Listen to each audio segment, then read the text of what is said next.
AC নাকি air cooler, কেনার আগে এই দ্বিধাদ্বন্দ্বে ভোগেন অনেকেই। তবে বাজেট যাদের বেশি, অনেকেই ঝোঁকেন এসির প্রতি। অন্যদিকে কম বাজেটে কেউ বা কিনতে চান এয়ার কুলার। তবে বাজেট ছাড়াও এসি আর এয়ার কুলার কিনতে গিয়ে ভাবতে হয় বেশ কিছু বিষয়।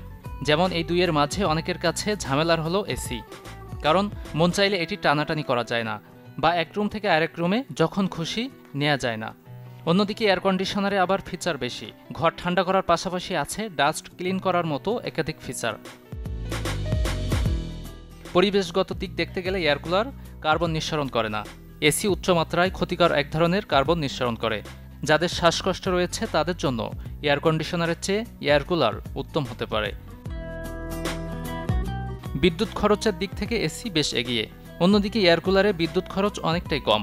তবে এসি দ্রুত ঘর ঠান্ডা করতে পারলেও কুলার কিছুটা পিছিয়ে এক্ষেত্রে। অন্যদিকে এয়ার কুলারে প্রতিদিন পানি দিতে হয়, আর এসি প্রতি মৌসুমে একবার সার্ভিসিং করালেই হয়। Desk report, channel 24।